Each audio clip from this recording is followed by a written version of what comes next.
L-istorja tagħna toħodna lejn il-bidu tas-seklu 20.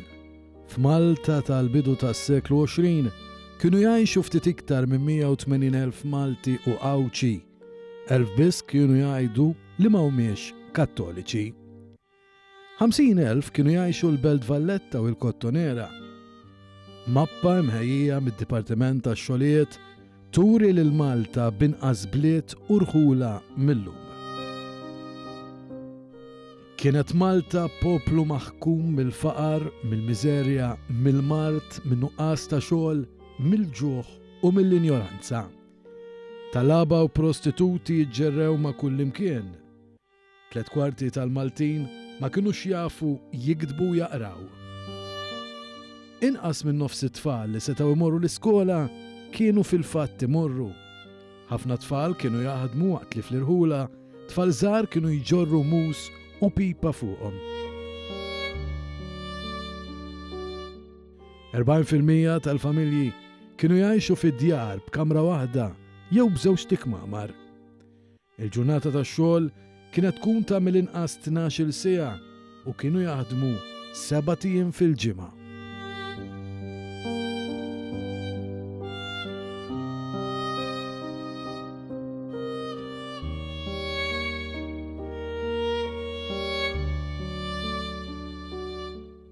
Kien iż-żmien fejn il-Knisja li kellha ħakma qawwija fuq l-imħuħ tal-Maltin kienet tisħaq li xogħol il-mara kien li tieħu ħsieb lill-familja u d-dar u li fit-tmexxija tal-familja il-mara ma kellix tistenna li tkun stmata daqs ir-raġel. Fil-bidu tas-seklu 20 in-nisa kienu għadhom jilbsu l-onnella meta joħorġu minn djarhom. Kien iż-żmien meta familja ta' ħaddiem mal-gvern kienet tonfoq iktar minn nofs il-paga ta' ftit inqas minn 3 euro fil-ġimgħa fuq il-ħobs li kien ukoll ta' kwalità ħażina u li kien l-ikel ewlieni ta' eluf ta' familji. Dan kien ukoll iż-żmien fejn kull sena mijiet kienu għadhom jimirdu u anki imutu bid-denji rqiq wara li kienu jixorbu ħalib mhux pastorizzat. Il-Maltin kienu jivvjaġġaw bil-vapur tal-art jew bit-tram. Kien għadu kif jibda jopera il-lif tal-barrakka ta' fuq. Bib il-bombi fil-Furjana kien maqut mas-swar miż-żewġ trufijiet tiegħu. Fit-tmiem Triq Sant'Anna kien hemm medda ta' art mhux sviluppata magħrufa bħala l-Harper Area. Bib il-Belt imbagħad kien għal kollox differenti minn kif nafuh illum.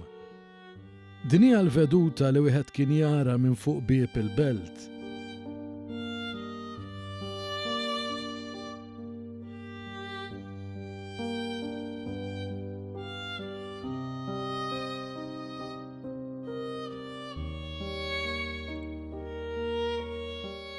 Mill-fost ta' taħt Bib il-Belt kien jitlaq il-vapur tal-art.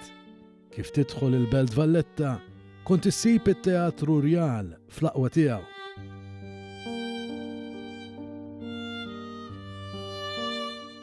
Bil-qagħda strateġika tagħha, Malta tal-bidu tas-seklu 20 kienet taqdi b'mod tajjeb ħafna l-bżonnijiet militari u kummerċjali tal-Imperu Ingliż mifrux mad-dinja. Kull fejn kienu jħarsu l-Maltin, kienu jiġu mfakkra li d-destin tagħhom kien marbut mad-destin ta' dan l-imperu. L-ewwel ftit snin tas-seklu 20 kienu snin ta' prosperità għal Malta, riżultat ta' proġetti kbar li daħlu għalihom l-Ingliżi, ewlenin fosthom dak tal-breakwater fil-Port il-Kbir u taż-żewġ baċiri ġodda fit-Tarzna. Kif iżda dawn il-proġetti tlestew reġgħu tfaċċaw il-qatt u l-faqar. Fl-1911 żaret Malta l-Kummissjoni Irjali li kienet kategorika fil-konklużjoni tagħha illi s-soluzzjoni għal problemi ta' Malta kienet l-emigrazzjoni tal-massa.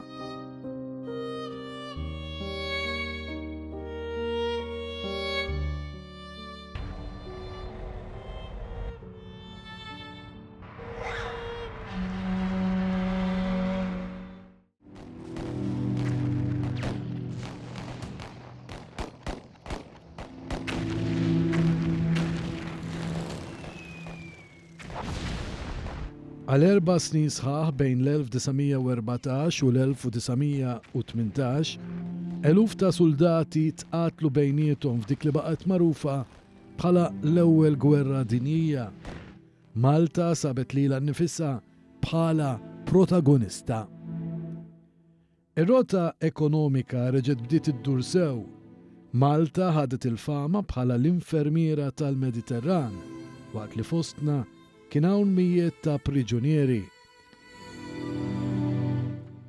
Meta l-Ġermaniżi bdew jużaw is-sottomarini biex jattakkaw il-vapuri Ingliżi, bdiet tinħassew l-iskarsezza tal-ikel, ola il-prezz tal-ħobs.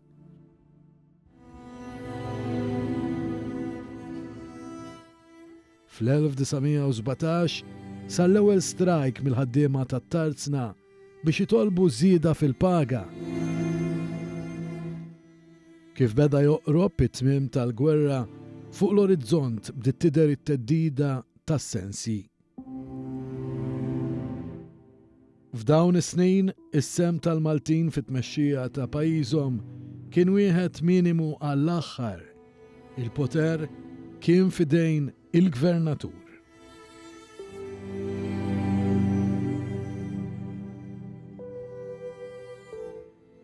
Ix-xena politika kienet iddominata minn ġlieda bejn dawk favur il-lingwa u l-kultura Taljana u dawk favur l-Imperu u l-Ingliżi.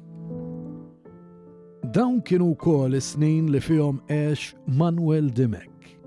Dimek ried li tidħol il-paga minima u li l-ġurnata tax-xogħol tkun ta' 8 sigħat kuljum.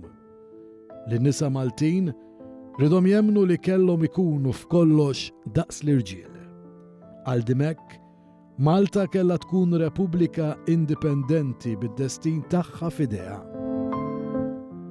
Għal Knisja, Dimek kien meqjus bħala demonju, safa imħaġġar u anki skomunikat. F'Settembru tal-1914 safa arrestatu eżiljat lejn l-Eġittu fejn miet fil-faqar u l-mart 7 snin wara.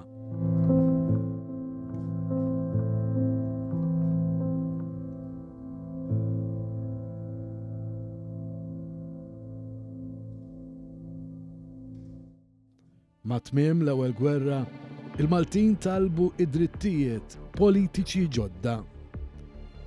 Twaqfet l-Assemblea Nazzjonali is-Sibt 7 ta' Ġunju 1919. Issir laqgħa tal-Assemblea. Folla kbira daħlet il-Belt Valletta biex tagħti l-appoġġ tagħha. Fi ftit ħin 3 Maltin, Manuel Attard, Giuseppe Bajada u Enzo Dyer tilfu ħajjithom taħt il-qilla tal-azzarini tas-soldati Ingliżi. L-għada l-ħadd 8 ta' Ġunju reġa' kien hemm l-inkwiet u b'daqqa ta' baljunetta inqatel ir-raba Malti, Carmenu Abela. Sa tmiem Ġunju sar magħruf li l-Ingliżi kienu lesti fil-prinċipju li għatu kostituzzjoni ġdida lil Malta. Għall-ewwel darba, il-Maltin kien se jkollhom gvern elett bi Prim Ministru u Ministri Maltin b'kontroll fuq l-aspetti interni ta' tmexxija ta' Malta. Id-dritt tal-vot iżda ingħata biss lill-irġiel ta' aktar minn 21 sena li riedu jkunu jafu jiktbu jew jaqraw u jkollhom ċertu dħul jew iħallsu ċertu ammont ta' kera. Għaldaqstant, iż-żgħar, il-batuti u l-foqra ma jingħataw ebda vuċi. Kien hemm il-ħtieġa li jitwaqfu l-ewwel partiti politiċi.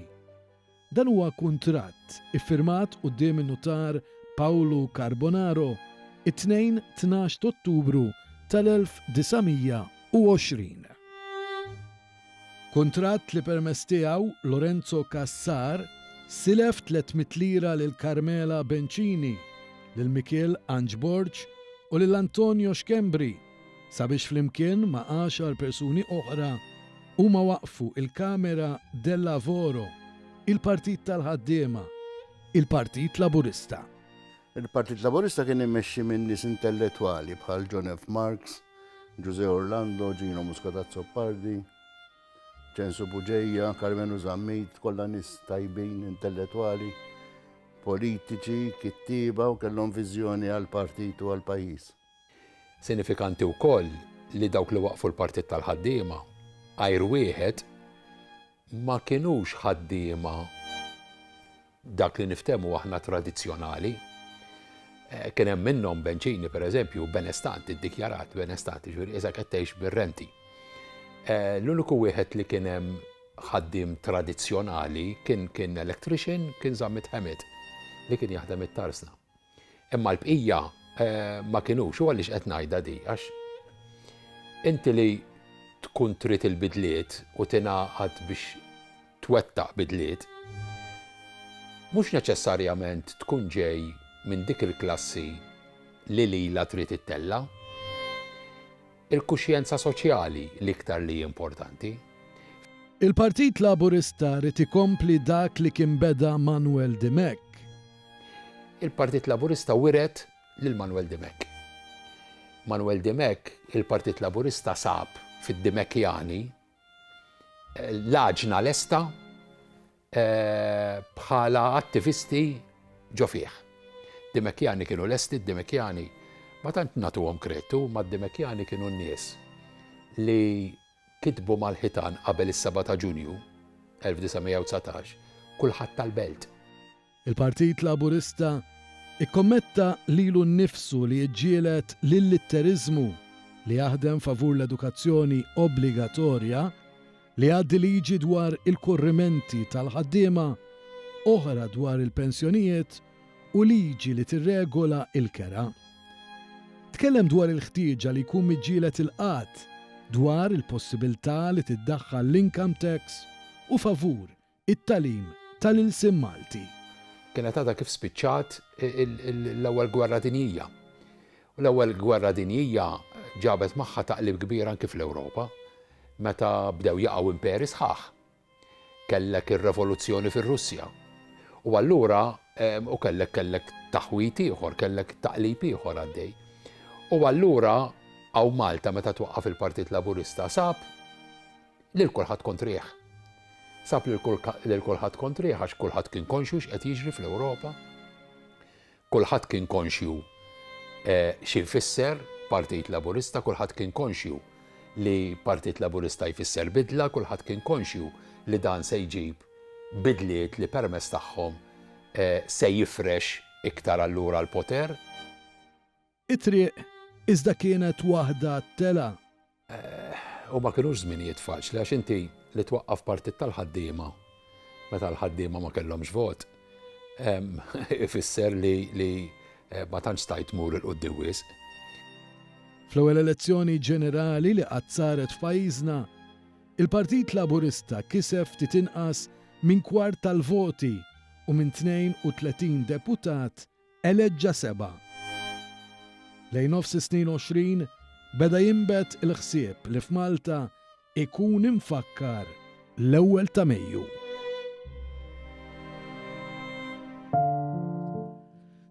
L-oriġini ta' din il-festa tmur lura lejn tmiem is-seklu 19 fl-Istati Uniti fejn kienu inqatlu numru ta' ħaddiema waqt li kienu qed jipprotestaw favur ġurnata ta' 8 sigħat xogħol.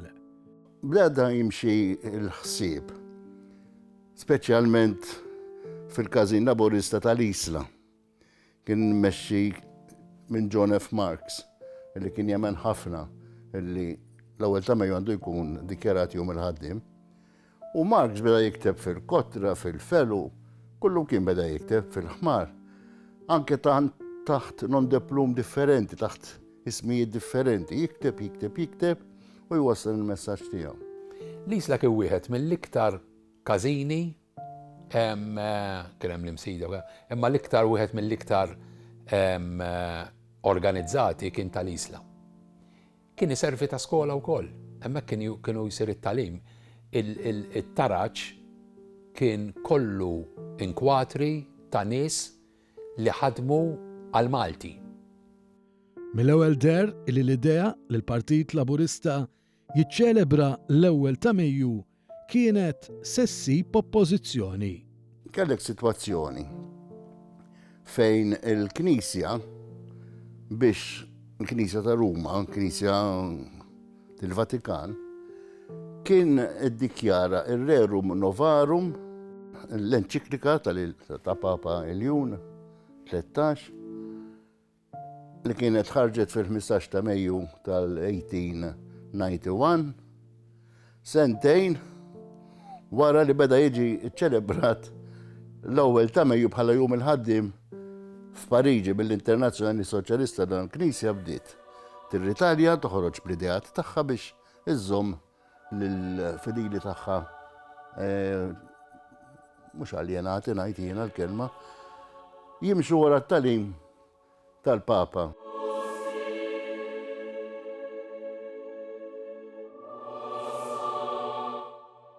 Fuq il-bażi tat-tagħlim tar-Rerum Novarum, il-Knisja kienet temmen li kellha dmir li tara li tirrenja l-armonija soċjali u mhux il-konflitt bejn il-klassijiet soċjali. Il-Partit Laburista mal-ewwel ġie infiltrat speċjalment minn nies tal-Knisja fosthom Mikil Gonzi li ġie infiltrat biex iżommu ħinċekk li ma jmurx isir komunista daw. Fil-Partit Laburista kien hemm qed jargumenta u jirraġuna fil-bidu 6 snin, 5 snin wara li twaqqaf. Illi għandu kellek minoranza li ridet l-ewwel ta' Mejju ikun iċċelebrat fil-15 ta' Mejju. Jiġifieri il-partit jiċċelebra ir-Rerum Novarum. U kellek żgħażagħ radikali bħal John F. Marks, bħal José Orlando, Gino Moscat Zoppardi, Cenzo Buġeja, Carmenu Zammit, illi iduru l-każini jitkellmu u jikbu jmexxu l-idea illi l-ewwel ta' Mejju għandu jkun dikjarat jum il-ħaddiem.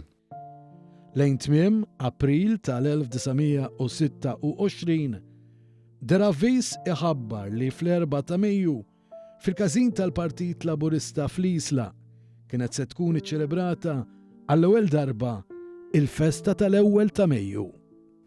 U l-ewwel darba li ġie dikjarat jum il-ħaddiem li darba li ġie iċċelebrat jum il-ħaddiem mhux mill-Partit Laburista bħala partit, imma mill-każin lokali tal-Isla.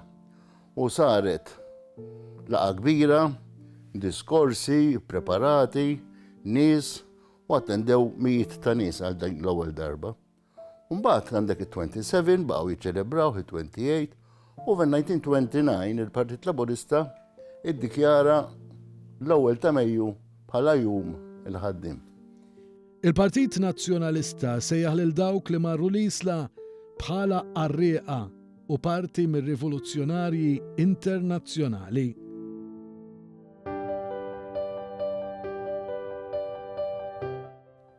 L-elezzjoni ġenerali tal-1927 intrebħet mill-partiti tal-Compact li kienu il-Partit Kostituzzjonali immexxi minn Gerald Strickland u l-Partit Laburista immexxi minn Paolo Boffa. Meta daħal fil-kompakt mal-Partit ta' Strickland, hemmhekk bdew jidħlu l-ewwel tnietef ta' servizzi soċjali kien hemm il-Workmen's Compensation Act. Ġifieri l-ewwel titjib żgħir li kien hemm. Kien f'dawn is-snin li l-Partit Laburista ħareġ bl-ewwel emblema tiegħu u bl-innu li għadu jintuża sal-lum.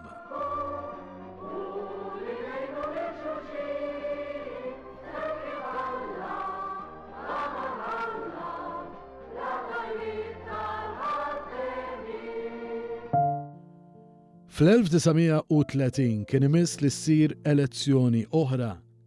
Fix-xhur ta' qabel iżda kien hemm inkwiet serju ħafna bejn il-Knisja u l-Gvern tal-Compact.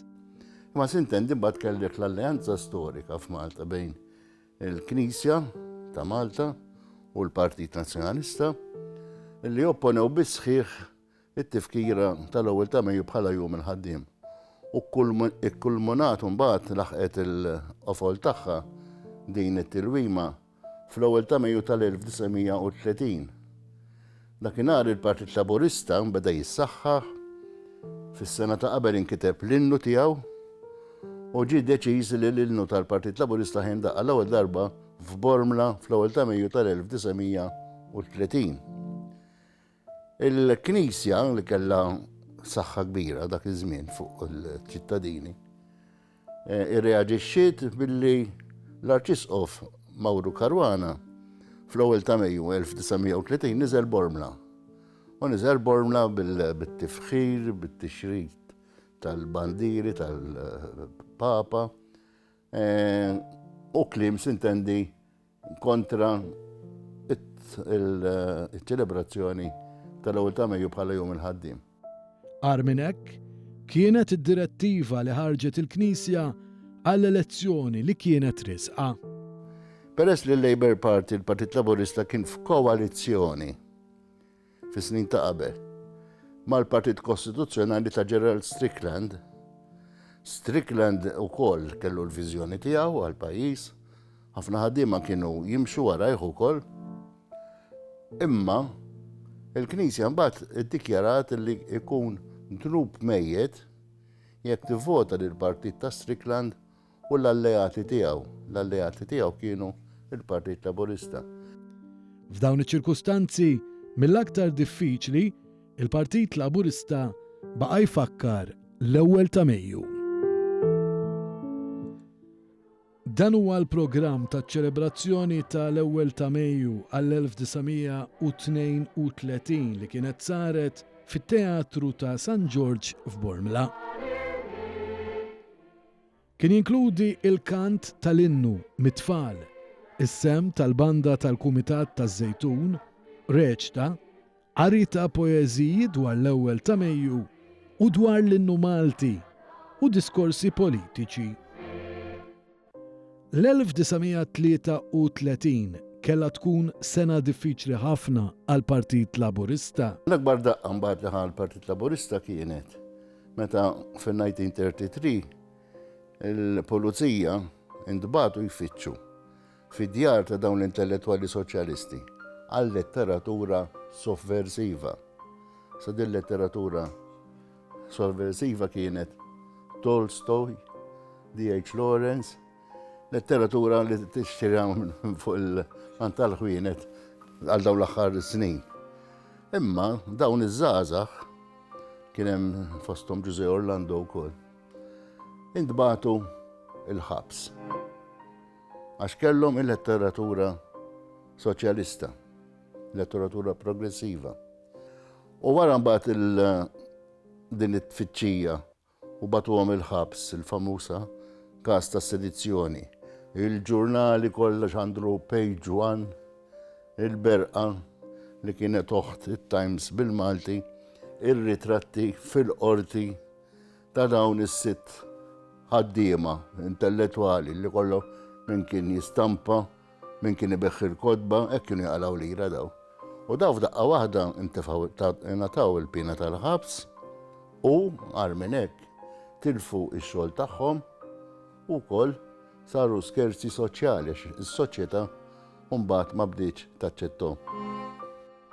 Il-Knisja bdiet issejjaħ lil dawk li kienu jappoġġjaw lill-Partit Laburista bħala qajb għal Malta Kattolika, waqt li għall-Partit Nazzjonalista dawn kienu xewwiexa muqżiża, fniek soċjalisti u tużżana id-disprati jgħixu bl-akkarija u għażżenin daqs ball-otra. Fil-Partit Laburista, mbagħad il-mexej kien Pawlu Boffadu fin-1933. Pawlu Boffa qisu nġibet lura mill-pressjoni kbira li kienet qed tagħmel il-Knisja. U anke beda joħodha mbagħad kontra min fil-partit juża xejjer jew idender mal-arbli il-bandira ħamra. U ħareġ ordni biex ħadd fil-partit ma juża il-bandira ħamra. Interessanti li minkejja l-ordni il-Każin Laburista taż-Żejtun organizza meeting kbir fil-Pjazza Llu fejn di l-Knisja u tella dikinhar il-bandira ħamra. Fis-sajf ta' l-1943 meta l-bombardamenti fuq pajjiżna kienu battew sew, L-Ingliżi ħabbru li ma' tmiem tal-gwerra Malta kienet se tingħata mill-ġdid gvern responsabbli. Ix-xenarju politiku u soċjali issa kien inbidel ġmielu minn dak li kien sa ftit snin biss qabel. Il-General Workers Union twildet wara l-gwerra. Anzi, fis-żmien tal-gwerra fil-fatt, fil-43. U minn hemm, meta ġiet l-ewwel Kostituzzjoni ta' Malta, lill-partiti kollha li kienu se joħorġu dak iż-żmien, il-General Workers Union kienet kitbitilhom kollha u qaltilhom min minnkom jgħinna biex inġibu l-welfare state, għax dak iż-żmien hekk kienet il-welfare state biex jollu l-pagi l-pożizzjonijiet kollha. All right? Aħna nagħtuh il-vot tagħhom. ħaddieħor u jifmuna minn qed jarana u jismana, laqas wieġeb, di ma jafuhomx dawn l-affarijiet. U għalhekk hemm dik il-ħbiberija u dik l-għaqda bejn il-General Workers Union u l-Partit Laburista mhux għal xi raġuni oħra u mxew parilja fl-imkien dejjem. Fl-1944 il-Partit Laburista reġa' beda jiffunzjona wara l-gwerra u fl-istess sena Mikil Gonzi inħatar arċisqof. L-ewwel elezzjoni ġenerali wara l-gwerra saret fl-1947. Kien hemm il-moviment politiku, il-Partit Laburista, u l-moviment trade unionistiku immexxi minn Reġi Miller bħala General Workers Union. U Paolo Boffa li kien il-mexxej kellu rebħa storika fl-1947 b'Mintov deputy leader. Paolo Boffa rebaħ kważi 60% tal-voti fl-1947, rebħa tremenda li dakinhar għatat nifs l-avversari politiċi tal-Partit Laburista. Fl-1948 il-Partit Laburista u l-General Workers Union ma ċċelebrawx l-ewwel ta' Mejju. Madankollu xi żgħażagħ organizzaw ikla f'San Pawl il-Baħar u stiednu lid-deputat Prim Ministru Don Mintov. Tkantaw l-innijiet Bandiera Ħamra.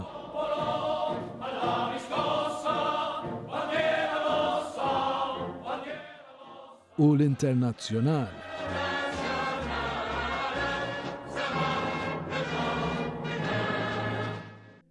Mintov innifsu snin wara spjega x'kien ġara. Fl-1948 jiena u xi żgħażagħ oħra intqajna fl-ewwel ta' Mejju, kien għadha mhux festa l-ewwel ta' Mejju, mela festa. Kienet tal-Bolxevisti laqas kont issemmija l-ewwel ta' Mejju għax kien jgħidu lek aħmar u jitfgħu il-ħabs. Intqajna jiena u żgħażagħ oħra San Pawl il-Baħar. Għad musew.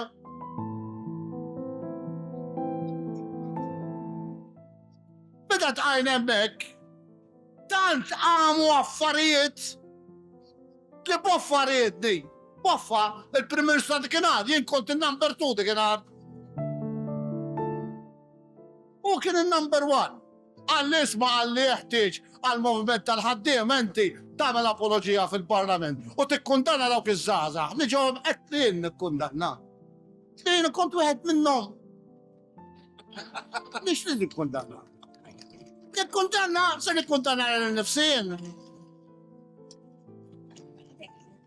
U ġimgħa jagħtu. Għalli s-settam, għetlu s-sendra għamil dikjerazzjoni fil-Parlament. Għalli, orret. U mort fil-Parlament. U jnettilom, għara, meta kontem jinġare ekk u ekk. U mus senna għal apologija l-ħadd, u mus nikkundanna l-ħadd, għax dak li kien sowa, issa għamlu li tridu, għax taf l-1948.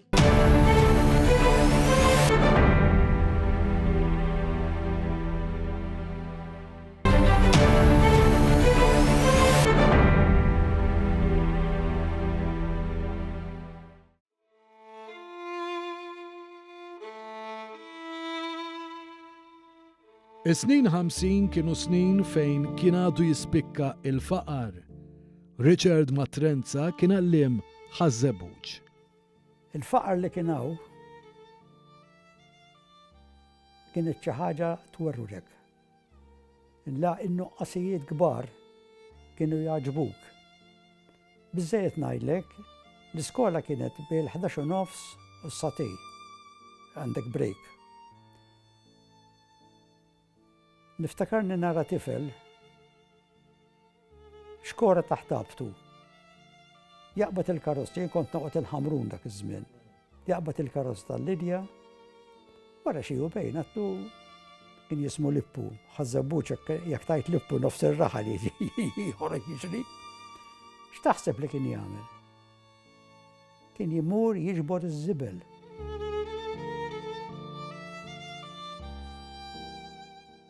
Ħafna ħaddiema kienu jispiċċaw tal-laba kif ma jibqgħux jaħdmu. 12,000 ruħ li jiddependu mit-tarsna. L-għada li joħorġu mit-tarsna tal-ammiral, kienet it-tarsna tal-ammiral dak iż-żmien, imorru jittalbu wara l-bib tat-tarsna. L-għada. Kien f'dawn iċ-ċirkustanzi ekonomiċi u soċjali li fil-bidu ta' snin 50 Don Mintoff, issa mexxej tal-Partit Laburista, ħareġ bil-proposta tal-integration. Mintoff kellu l-viżjoni tiegħu illi jew ngħixu bħall-Ingliżi jew ngħixu mingħajr l-Ingliżi. U kellu l-proposta tal-integration. Bl-integration Mintoff ried li fuq perjodu ta' żmien il-livell tal-għajxien tal-Maltin isir l-istess bħal dak tal-Ingliżi. Il-Partit Laburista rebaħ l-elezzjoni tal-1955 u mill-ġdid iżda reġa' feċ l-inkwiet mal-Knisja. Il-proposta tal-integration mbagħad ġiet interpretata mill-Arċisqof Gonzi illi b'xi mod settellef mixja l-influenza ta' reliġjon kattolika, il-Gvern Ingliż intendi Church of England, reliġjon protestanta. Fl-1957 Gvern Laburista għamel l-ewwel ta' Mejju btala pubblika. Kien propju f'dan iż-żmien il Malta inqasmet dwar x'kellu eżattament jiġi iċċelebrat fl-ewwel ta' Mejju.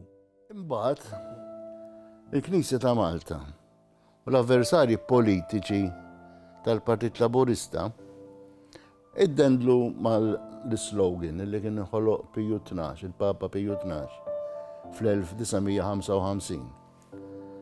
Il-Vatikan beda jibża fi snin 50 mill-mixja tal-partiti soċjalisti u komunisti fl-Ewropa, inkluż fl-Italja, fil-Franza u fil-pajjiżi l-oħrajn. U iddikjara Piju 12 fil-55 illi San Giuseppe huwa l-qaddis patrun tal-ewwel ta' Mejju.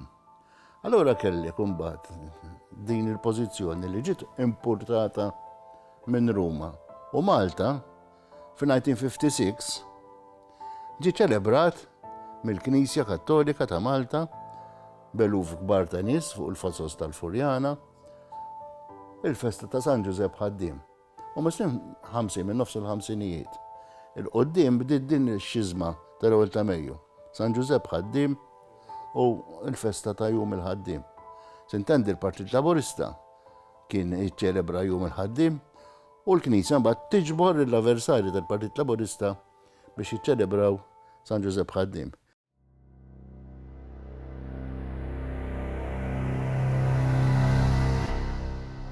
Wara riżenja ta' Gvern Laburista u l-istrajk ġenerali tal-1958, f'pajjiżna ġie ddikjarat stat ta' emerġenza u l-Partit Laburista beda jkollu jiċċelebra l-ewwel ta' Mejju fl-Empire Stadium fil-Gżira.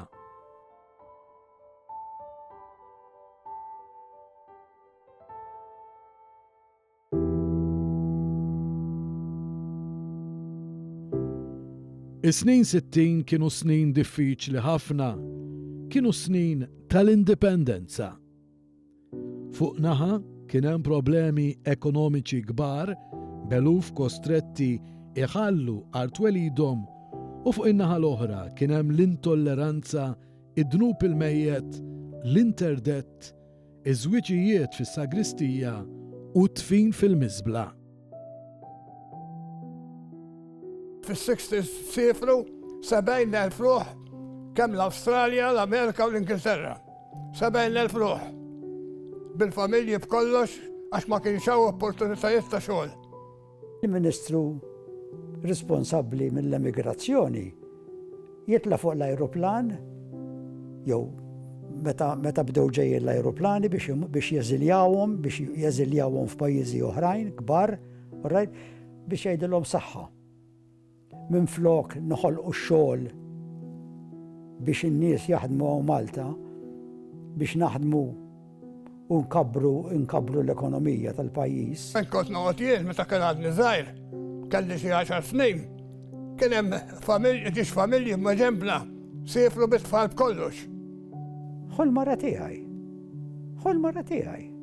Fix-xatt jitbikkew eżilja ruħu l-Amerika. Bata. Mela familja ta' 7. Mela għandek l-aks. Huma ma kellhomx dak l-aks, ma noqqasijiet.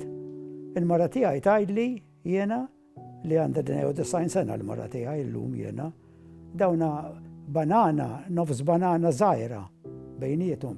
Jiklu dejjem. Imma vopa, ħuta żgħira, dik hija. Imma basta qudiem il-vara jgħidu Manius, u niftakarni għattila, minn taf ġifieri Manius. Għatli le. Il-Knisja kienet tiddeċiedi wkoll min kellu jingħata l-opportunità li jsib impjieg. Il-kappellan kien kollox. Dak iż-żmien kienu jafu minnu laburist u minnu nazzjonalist. Kien hemm il-lista, mhux billi jgħidu, kien hemm il-lista u kienu jkunu magħżurin. U l-kappellan jekk qabdek ma' xi ministru taħdem, il-pija ma taħdimx. Dak iż-żmien jekk tkun laburist fis-60s m'għandekx ċans sa ssib taħdem. Taf kif kien jirqduk malajr il-nazzjonalisti billi jibgħatuk l-Awstralja. Dik kienet l-ewwel ħalfa tagħhom li jibgħatuk l-Awstralja, speċjalment kien jafu li jint laburist. Malta ta' snin 60 kienet Malta fejn il-Knisja kienet tindaħal fil-mod fost oħrajn kif il-Maltin jivvutaw, xi ħwejjeġ jilbsu, x'diski jisimgħu, x'films jaraw u x'tip ta' divertiment kellu jkun it-tollerat. Meta l-Ewropa kienet qed tiċċelebra t-tibdil li ġabu l-Beatles, li ġabu il-rewwixti li kien hemm, l-irvellijiet li kien hemm fit-tora, aħna konna għadna li jekk ma tieħux il-bulletin flight ta' tqarbin, inti ma m'intix madut mal-bqija tas-soċjetà. Jekk inti tivvota Labour, assolutament m'hemmx postok fis-soċjetà. Fis-sittinijiet biex inti tagħmel xut ta' tieġ, xut minn xejn. M'hemm xejn fil-liġi kanonika. Il-kappellan irid itik il-permess, lilli ma tanix permess. Mornant l-isqof jiena u Dr. Mifsud Bonnici Karmenu. Apparti li l-isqof ikellmek fuq it-tron u inti fuq siġġu żgħir baxx, ġifieri nerġgħu niġu għall-poter oħra. Ma tanix permess. Sambat idlu fil-mejjed kellu ħafna reperkussjonijiet. Jien niftakar ma nistax immur il-qer, la nista' nitqarbel, la nistgħu mmorru meetings, la nistgħu naraw il-Helsinki dak iż-żmien, il-gazzetta. Liza Zammit mill-Imsida. Kienet għadha kemm ħirġa mill-Knisja tal-Imsida. Tqarbnet. Qasmet it-triq. Tajri ta' karozza. Mietet. Mad-doluri li diġa kellha l-familja tagħha li għalla d-daqqa ta' karozza u mietet, żdied id-dulur soċjali. Illi din il-mara ma setax tindifen f'qabar bil-riti tal-Knisja.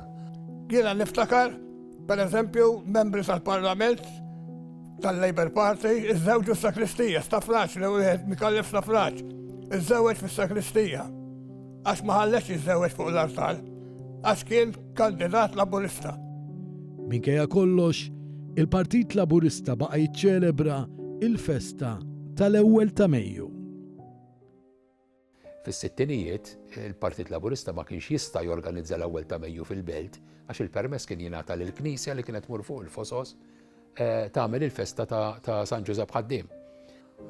U kellek dawn is-snin kollha sa 1966 il-Partit Laburista jisfida din it-tiranija kontra tiegħu u xorta baqa' jfakkar l-ewwel ta' Mejju bħala jum il-ħaddiem. U l-Partit Nazzjonalista u l-partiti l-oħrajn ta' taħt l-umbrella kienu jgħidulhom imorru għal-kem tal-umbrella tal-Arċisqof Gonzi fuq il-Fosos tal-Furjana. Kien hemm il-karrijiet, kull gazin jimpika minn iġib il-karrijiet, jagħmel il-karru, jew kritika kontra l-Partit Nazzjonalista, jew favur l-affarijiet li ġab il-Gvern Laburista, l-achievements tal-Partit Laburista. Kellu kien hemm il-brigata. Il-nies kienet tkun ħerqana biex jasal l-ewwel ta' Mejju ħad tidħol il-belt tifraħ u tipprotesta kontra n-nazzjonalisti. Kienu jkunu sena sħiħa jippreparaw il-karrijiet f'kull belt u raħal sal-mellieħa, kulħadd jagħmel il-fjuri biex jagħmlu l-karru u kien ikollhom tema politika dawn il-karrijiet u n-nies jidħlu il-belt biex jiċċelebraw l-ewwel ta' Mejju għax l-ewwel ta' Mejju dejjem kien meqjus. Bħala festa dejjem kellu element ta' festa. Allora n-nies għandek ġurnata. Il-Gvern Laburista tal-1956 kien ħoloq l-ewwel ta' Mejju bħala jum il-ħaddiem bħala festa pubblika. U f'dik il-festa pubblika kienu ħarġu il-maġġoranza tal-Laburisti kienu jiċċelebraw l-ewwel ta' Mejju bħala jum il-ħaddiem b'mod manifestazzjoni qawwija kienet tkun. Kien ikollok truppa ta' tfal tal-brigata kważi f'kull belt idoqqu l-tnabar. Kull ewwel ta' Mejju li ġiet ċelebrat, anki f'dawk is-snin, kien ifisser tappa oħra għal bidla li kellha tiġi fis-sebgħinijiet. Għalhekk issapportew il-Laburisti dak iż-żmien għalhekk jgħidulhom tal-azzar għax issapportew. Issapportew id-diskriminazzjoni, issapportew il-ħabs, issapportew l-iskomunika. Dan huwa programm tipiku ta' kif kien jiġi imfakkar l-ewwel ta' Mejju fis-snin 60 bis-sem tal-karrijiet tal-Brigata Laburista, tal-Labour League of Youth u tal-Banda f'wost oħrajn.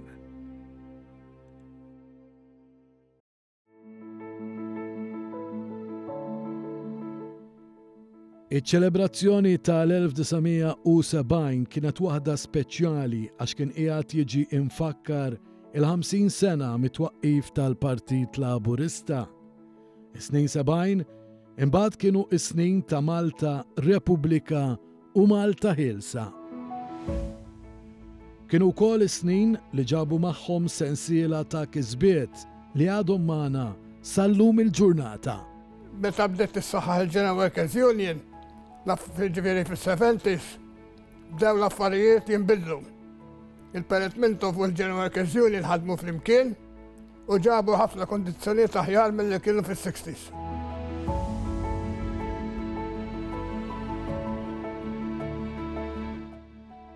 Il-ħaddiema ingħataw drittijiet li qabel ma kellhomx. Ġiet stabbilita il-paga minima nazzjonali. Bdiet il-ġimgħa xogħol ta' 40 siegħa. Kull sena beda jingħata bonus f'Ġunju u f'Diċembru. Ingħata id-dritt tal-lif tal-maternità lin-nisa. Ingħata wkoll il-benefiċċju ta' tqala lil dawk in-nisa li ma kinux jaħdmu. Fl-istess ħin, Gvern Laburista wellet il-welfare states. Iddaħħal il-Children's Allowance, iddaħħlet il-pensjoni ta' żewġ terzi, kienu introdotti wkoll pensjoni għar-romol u għal-persuni b'diżabilità. Waħda mill-ewwel liġijiet li kien hawn kien li il-ħaddiema li jaħdmu fil-kostruzzjoni jibqgħu jitħallsu qabel ġifieri kienu jekk tkun ix-xita jinbatu d-dar ma jitħallsux. Dak iż-żminijiet min kien jagħmel xogħol domestiku. Ma dawna kienu ma kienx hemm regola kemm jitħallsu. U fost l-ewwel miżuri li ttieħdu kienu li jiġi stabbilit li dawn għandhom jitħallsu tal-inqas 8 liri Maltin dak iż-żmien fil-ġimgħa. Fil-festa tal-ewwel ta' Mejju f'dawn is-snin kienu jiġu ċelebrati dawn il-kisbiet.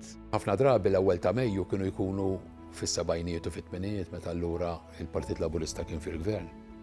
Kienu jkunu turija ta' saħħa. Hija turija ta' saħħa, manifestazzjoni bil-banet ferħ.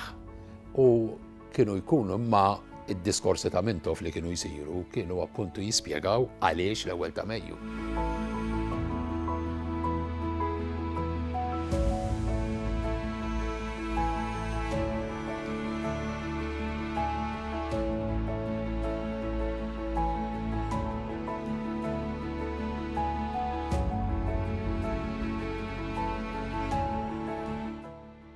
Kienet tkun verament ċelebrazzjoni fejn l-eluf ta' nies li kienu jitlu ġol-belt kienet tkun inkredibbli. Ġifieri anke l-folla nfisha kienet timpressjonat. Aħseb wara mbagħad il-mod kif kienet tkun organizzata. Ġifieri kienu jitlu gruppi ta' ħaddiema jirrappreżentaw il-postijiet tax-xogħol tagħhom u mbagħad il-karrijiet li il-karrijiet kienu jkunu biċċa opra tal-arti ħanajtek. Konna l-xi żmien anke provajna nerġgħu nintroduċu il-Battle of Flowers kif kienu jsibuha fi żmien is-sittinijiet.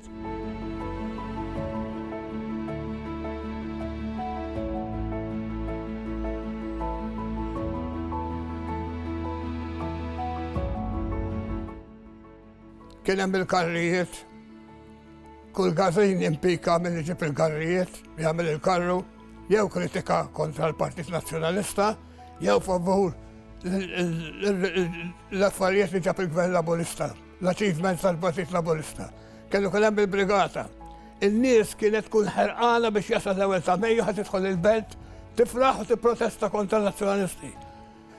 Kater tal-partit kien entużjażmu ħafna. Mbagħad wara li nduru l-mixja minn Kastilja għal Merchant Street għal Tren Repubblika, imbagħad isir mass meeting u jitkellem il-Perit Mintoff. U meta kien jitkellem Mintoff, jekk taqa' labra fl-art tismaħħa għax kulħadd kwiet u biex jisma' l-Perit Mintoff. U kemm meetings tali għamel se jagħmlu jitkellem.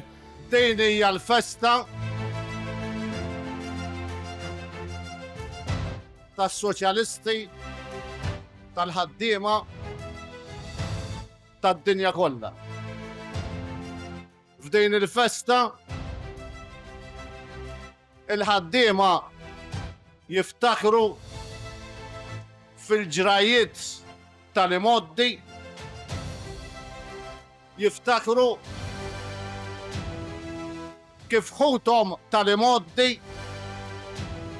tqabdu, ġildu, ħadmu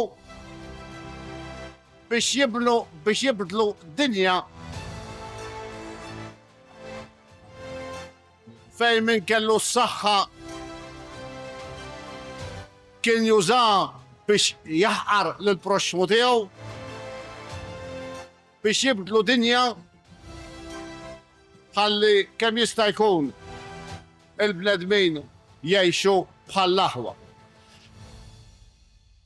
Kellhom jgħaddu 50 sena mill-ewwel ċelebrazzjoni tal-ewwel ta' Mejju fl-Isla biex il-Partit Nazzjonalista lejliet elezzjoni ġenerali fakkar dan il-jum għall-ewwel darba. Kellek ġenerazzjoni ġdida ta' politiċi fil-Partit Nazzjonalista li bdew bdew jaraw l-importanza illi jitkellmu l-lingwa tal-ħaddiema u anke jippruvaw jiċċelebraw jum il-ħaddim. U fil-1976 iċċelebraw l-ewwel darba Partit Nazzjonalista. L-ewwel ta' Mejju bħala jum il-ħaddim ġo teatru ġewwa ħall-Qormi. U ewlenin fost dan kien hemm Ugo Messud Bonnici, kien hemm Luis Gallia, Michael Falzon, illi bdew jimbuttaw lill-partit lejn fej kien hemm il-kotra tal-ħaddiema. Il-familja Meli għandha rabta partikolari maċ-ċelebrazzjonijiet tal-ewwel ta' Mejju. Kienet tipprovdi it-trakk li fis-snin 70 u 80 kien idur mal-Belt Valletta bl-ola uffiċjali tal-Partit Laburista u tal-General Workers Union fuqu. Il-trakk beda jintuża hekk missejjer żball bħala attività tal-ewwel ta' Mejju bej 73-74. Għax qabel ma kienx ikun hemm permess illi l-isfilata titla l-belt u l-ewwel ta' Mejju konna nippreżentaw mill-ħamru. It-ħejjiet kienu jibdew minn ġranet qabel. Meta aħna ikun wasal da xahar, jien kelli magħna il-Tommy Hubbard, għadu minn bil-omor, u da m'hemmx ħin. Jaqbadu trieda u flaxija ħasilu tindif, ħasilu tindif, ħasilu tindif. U kelli anka il-pad Joseph Gatt, konna jgħidu l-padi, u dem narmaw, u namlu l-kartun, bl-tratti tal-partit, ma konna nibdew forsi minn tim qabel, l-ħart minn tim ma kienx jintuża. L-attenzjoni fil-ħin ta' sewqan kienet tkun waħda massima. L-ewwel nett inti tittaraf is-suq bil-kwiet u bis-sabar u bil-kalma. Kien hemm il-Kummissarju tal-Pulizija Kakija.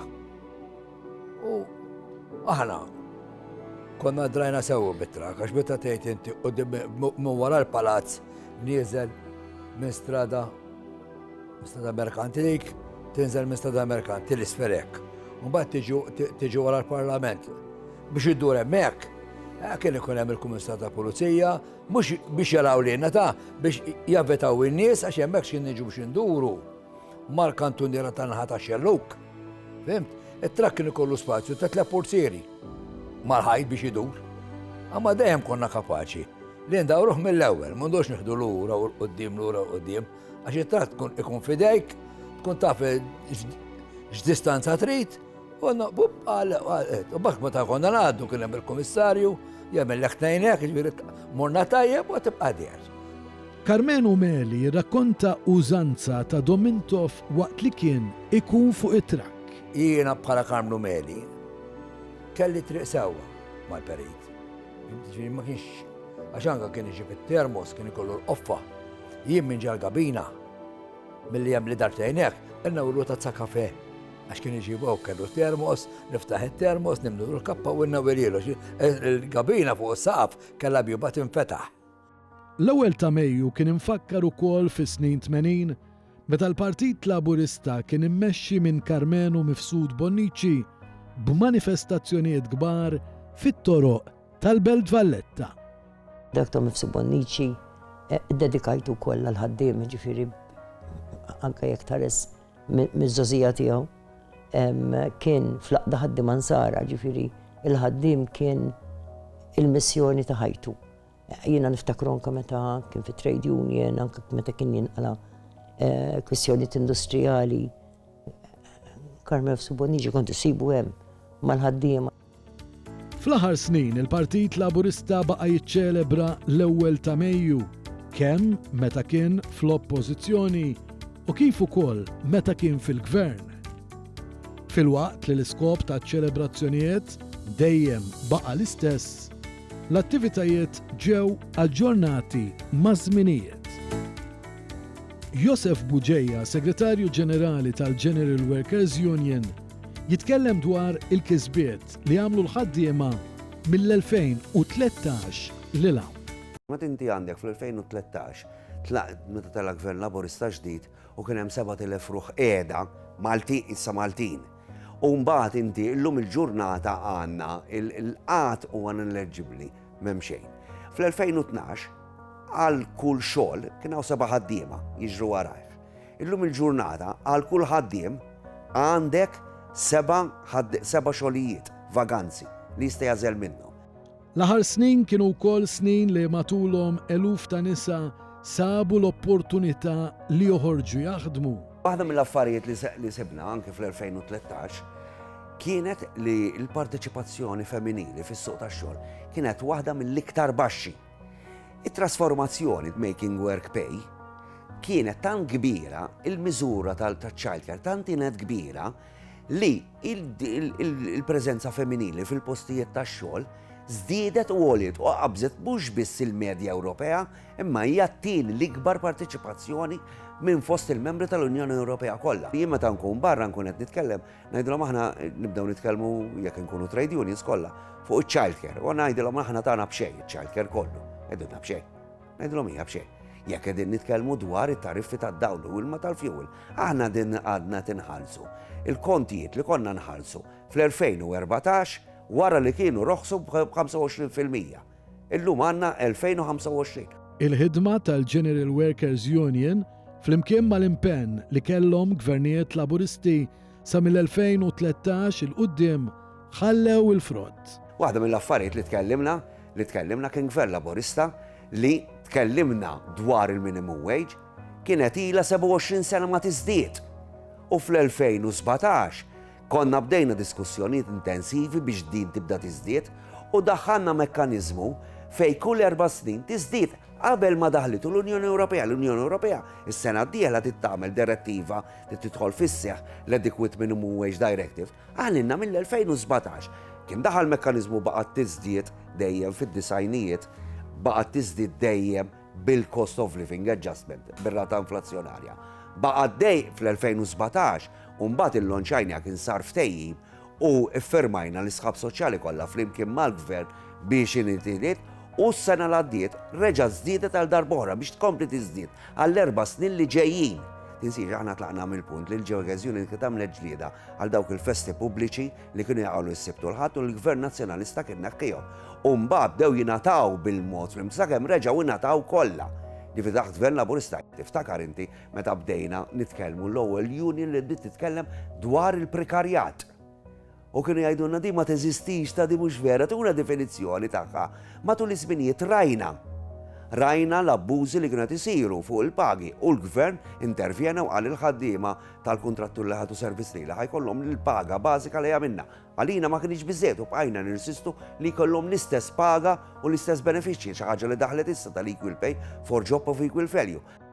Fl-istess ħin, permezz tal-budgets ippreżentati fl-aħħar 12 sena, iddaħlu iktar minn 300 miżura favur il-familji u l-ħaddiema u mal-150 miżura favur l-anzjani u l-pensjonanti. In-nefqa soċjali iktar minn irdupjat. Kien iffirmat l-aqwa ftehim kollettiv għal 33,000 impjegat mal-gvern. 100,000 familja qed jibbenefikaw mill-mekkaniżmu addizzjonali għal kola. It-tnaqqis fl-income tax qed iħalli 140 miljun euro fil-bwiet tal-Maltin. Mal-250,000 persuna qed jerġgħu jirċievu ir-riviżjoni tat-taxxa. Ingħatat żieda ta' 250 euro oħra fi Children's Allowance għal kull wild. Fuq medda ta' 10 snin, il-pensjonanti jirċivew żieda ta' kważi 70 euro fil-ġimgħa. L-eċċellenza tagħha l-President Emeritu Marie-Louise Colero Preca tajt li l-ħaddiema għandhom jiċċelebraw il-progress kbir li sar iżda jridu jkunu attenti biex ma jsirux vittmi tal-istess progress. Isa l-ħaddiem sar għall-ekonomija, mhux l-ekonomija għall-ħaddiem. Ġifieri anke hemmhekk irridu allura l-ħaddiem irid jibqa' fiċ-ċentru għax mingħajr il-ħaddiem l-ekonomija ma taħdimx, ġifieri l-ekonomija għandha bżonn il-ħaddiem. Imbagħad għandna kwistjoni tal-bilanċ bejn il-ħajja tax-xogħol u l-ħajja tal-familja, l-ħajja privata tal-persuna. Ġifieri qed jirriżultanna anke minn ċerta riċerka li qegħdin nagħmlu fuq il-well-being pereżempju, fejn minkejja li ħaddiem ikun komdu finanzjarjament qed jaħdem. Però mhux qed ikollu biżejjed ħin u allura sodisfazzjon fil-ħajja għax m'għandux ħin biżejjed għal innifsu u għall-familja tiegħu.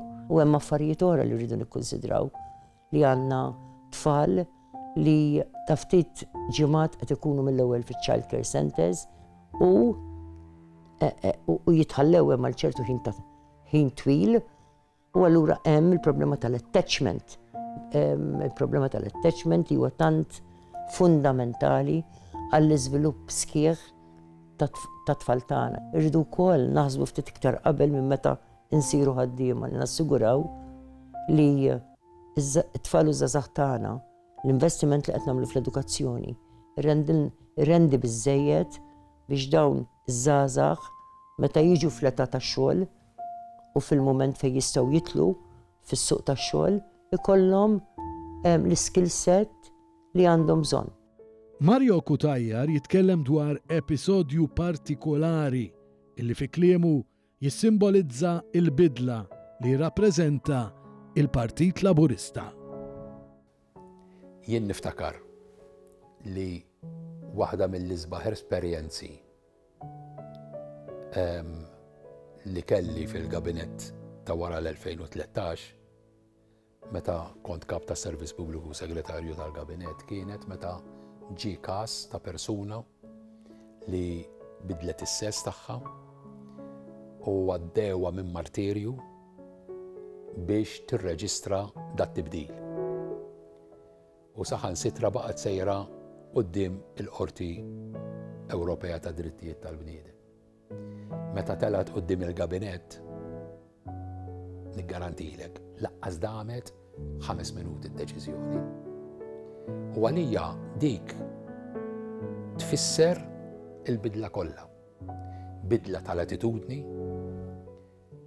li n-nies huma iċ-ċentru tal-ħidma kollha, li l-libertà tal-persuna hija garantita. U għalhekk dal-episodju li semmejt nibqa' nikkwotaħ għax hemmhekk ħassejt li tela l-Partit Laburista. Hemmhekk ħassejt li l-Partit Laburista huwa l-partit tal-bidla, il-partit tan-nies. Għalhekk ħadd ma jista' jiċċelebra jum il-ħaddiem għajr il-Partit Laburista. Illum permezz tal-Viżjoni Malta 2050 il-Gvern fi sħubija mal-Maltin u l-Awċin qed ifassal ġejjieni maħsub biex itejjeb il-kwalità tal-ħajja, isaħħaħ il-qafas ekonomiku u dak soċjali waqt li jassigura lil ġenerazzjonijiet futuri jirtu pajjiż aktar reżiljenti, dinamiku u mimli bl-opportunitajiet. L-ewwel ta' Mejju huwa mrewħa sħiħa ta' kisbiet u huwa mrewħa sħiħa ta' ġlidiet li jagħmel il-Partit Laburista ma' żmien u ma' l-ebda ħadd ieħor f'dawn il-gżejjer li jista' b'xi mod jgħid li ħadem għal dawn il-benefiċċji għal din l-espressjoni ħielsa għal dak il-livell tal-għajxin aħjar għal ħaddiema Maltin u Awċin.